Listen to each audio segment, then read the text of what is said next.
Today is the 9th of April, and the Trump tariffs, second or third, because he has been having these tariffs coming up so frequently, and therefore this latest thing has been given effect to. And the markets are in turmoil, and it will only get worse in the next 2 or 3 days unless Trump reverses everything, which is again reading his mind. But a curious thing about this whole thing is the Indian government's silence while big things are happening in the world.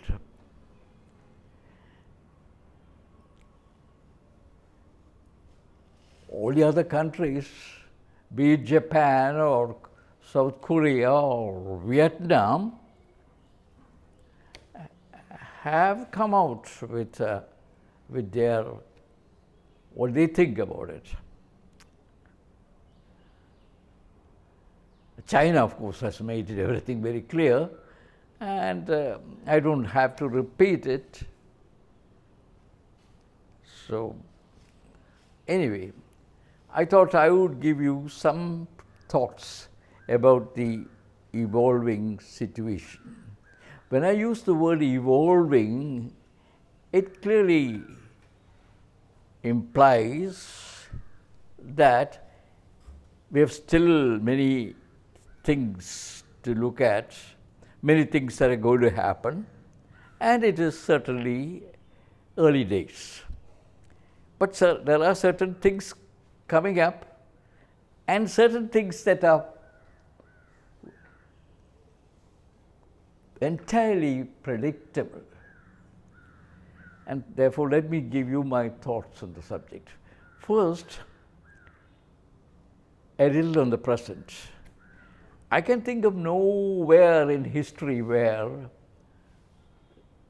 the whims of one man could determine events of the whole world.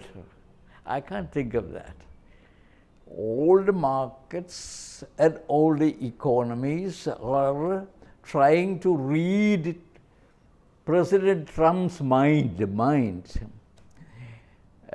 The markets, who are really great experts in the art of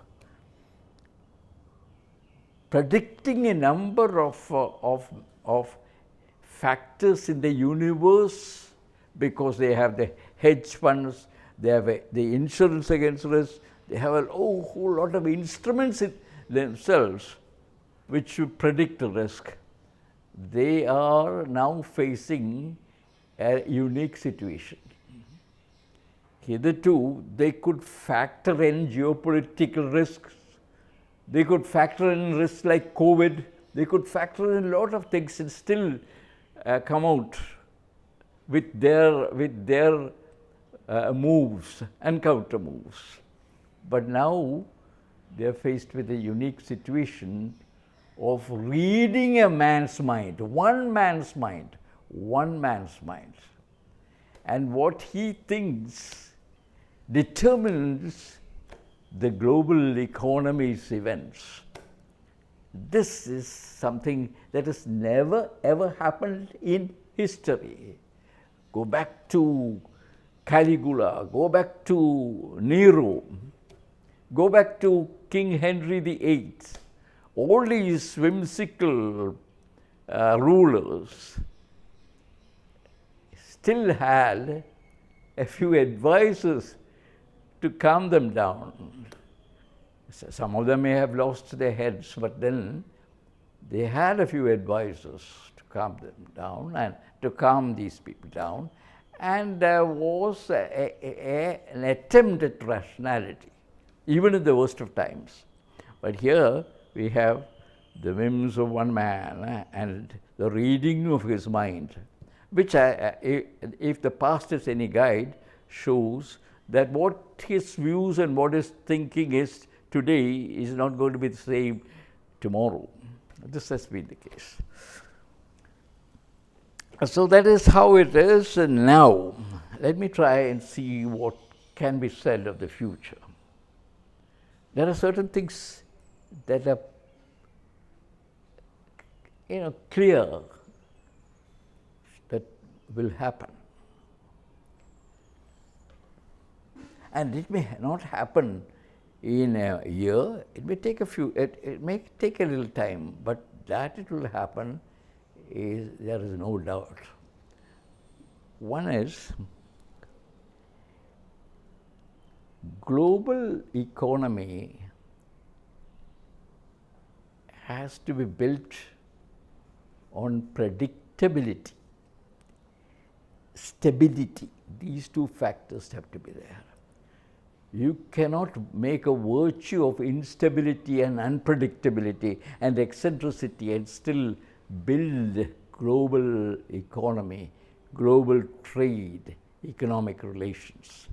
Therefore, it is only logical, and I would say in the natural run of things, that the President of the European Commission called President of China, President Xi of China, yesterday to emphasize that the cooperation of EU and China would have to be set on a firm footing. And there were two things that were said. One was stability, and the second was predictability. These two important factors have to come in the future. So they were thinking in the conversation they had of the future, of the kind of future that has to be built. Implied in that is that no matter what happens now in the next few days, with the unlikely, or we can't say, with the possibility perhaps of Trump reversing all his decisions and the markets and everything bouncing back, certain things can never ever be the same again. One, for quite some time, all the markets will have this factor of unpredictability to be factored in all the time. That has got to be a factor. From now on, that is a factor, a living factor. And the second is that there will be, in course of time, not immediately, because nothing can be dismantled all of a sudden, there will be a diversion of trade from the United States to other economies. Of that there is no doubt, because nobody wants to have this kind of risk of unpredictability going in. Therefore, I see also not a new grouping, a cooperation in a real way building up with China as a major player, because they are the manufacturing powerhouse of the world. So there are goods and services there, and they have to find an outlet. That is a pure fact.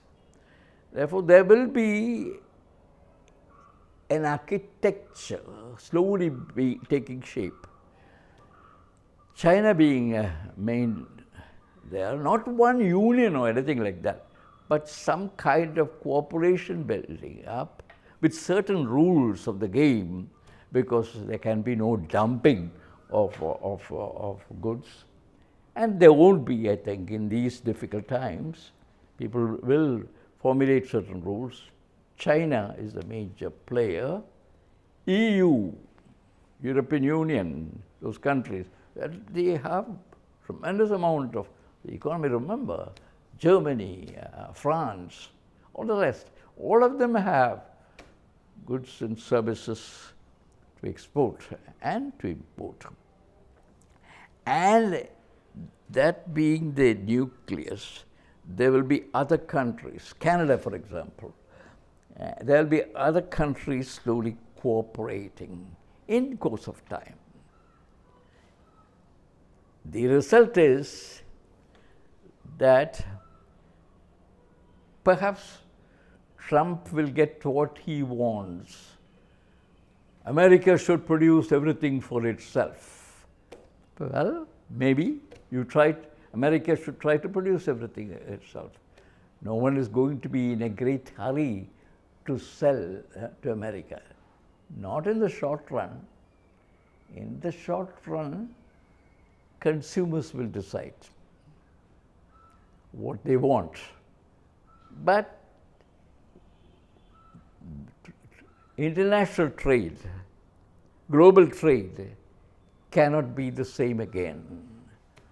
The loss of trust, the kind of mafia-like attitude of the United States to important matters like trade, these things will never be forgotten.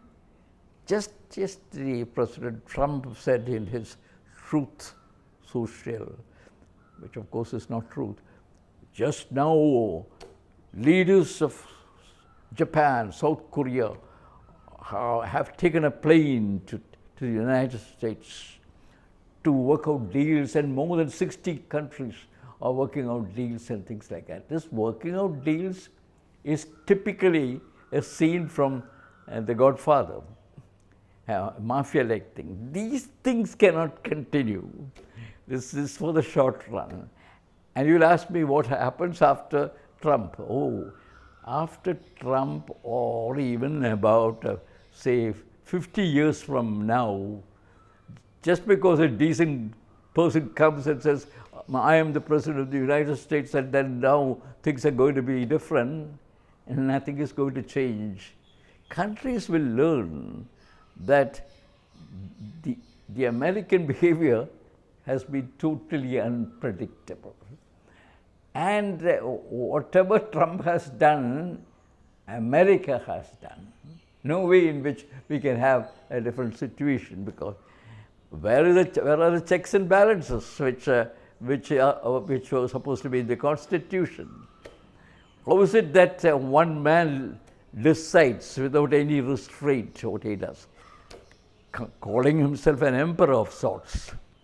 These things are going to stay. They are not going to build a very important edifice of global trade on the basis of the temperament of a US president. Things are definitely going to be different. What will India do?